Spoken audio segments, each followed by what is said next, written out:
Du coup les amis, voilà la ruine là où je détecte. Donc c'est une très vieille maison à peu près. Avec un pote on y est passé hier, on estimerait vers je sais pas 200-300 ans. Et tout ce que vous voyez de clair, de toute façon ça a été effondré dans les jours qui ont suivi là, avec le vent, la pluie et le désagrément. Donc on pense vraiment que c'est une maison qui a été sur deux ou trois étages. Je vais vous faire voir ce qui nous fait dire ça. De toute façon, regardez, ça se casse vraiment la gueule. C'est dommage, c'est du patrimoine ça. Et ça me fait mal au cœur de voir du patrimoine oublié comme ça. Alors on va passer par l'ouverture qui est dans le mur là, et qui n'est pas l'entrée principale. Parce que je pense que l'entrée principale est sous des décombres. Et puis voilà. Allez.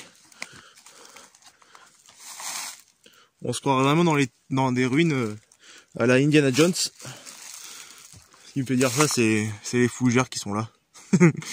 Donc, alors, là déjà nous avons à peu près, je pense, un étage. Donc là, sous le remblai, il doit y avoir du vide. Ce qui me fait dire ça, c'est ça là, c'est le plancher là. Ce début de plancher qui est là, qui fait comme une scène. Donc là, à peu près, on doit être dans l'équivalent d'une remise. Je pense qu'il y avait un étage au-dessus. Là. Tac, tac, tac, tac, tac, tac, tac, tac, tac, et tac. Et qu'il devait y avoir un étage au-dessus avec une échelle pour monter un peu plus haut. Mais ce qui est vraiment frappant, c'est cette meurtrière là. Bon là, on a vu sur un arbre si on passe à l'intérieur. Mais regardez, ça fait vraiment comme dans les châteaux forts. Donc, ça doit être vraiment pas mal. Mais on va pas détecter dedans parce que déjà souci de sécurité. Et de deux, le propriétaire ne m'a pas autorisé à détecter dedans. Il m'a dit que je pouvais faire voir la ruine mais pas détecter dedans. Après là nous avons un rangement. Donc les meubles de l'époque ils n'étaient pas en bois, ils étaient en pierre. Mais c'est toujours agréable de voir des trucs en aussi bon état même si c'est en ruine. Donc c'est super. Et là nous avons à peu près, enfin après c'est mon imagination qui parle, nous avons peut-être une fenêtre là-haut. Là. Ici. Ou là. Ouais non c'était plutôt là. Donc voilà. Donc ouais c'est dommage de voir tout ça partir en ruine. Et là à côté nous avons à peu près un autre bâtiment dont on peut pas visiter les intérieurs des murs malheureusement parce que toute la pierre à mon avis qui devait être dedans ça a été balancé dans les bâtiments à côté. Mais on va aller y faire un petit tour quand même.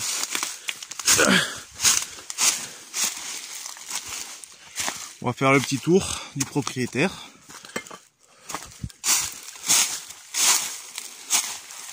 Donc là il y a des ormeaux qui ont poussé, ça fait un petit coin à l'ombre. Donc c'est pas négligeable. Non, c'est pas négligeable. Donc regardez, là encore des éboulis récents. Là. Après ça s'est un peu calmé.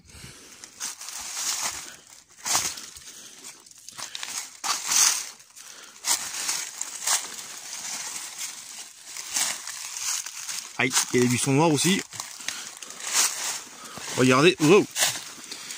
Regardez, ça fait un tas de pierre maintenant, c'est dommage. Et là nous avons encore les colonnes de l'époque. Comme ça. On va essayer d'y monter sans se casser la gueule.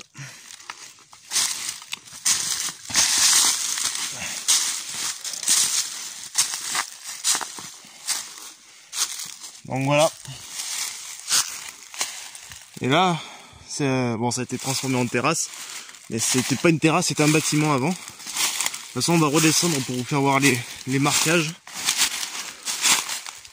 Et après on continue la détection autour.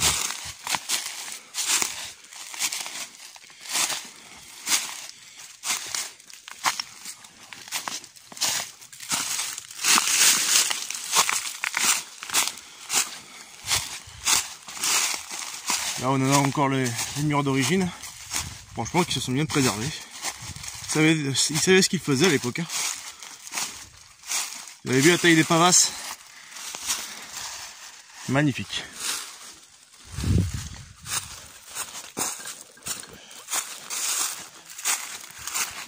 Et là, après, vous avez un mur porteur sur deux tenants.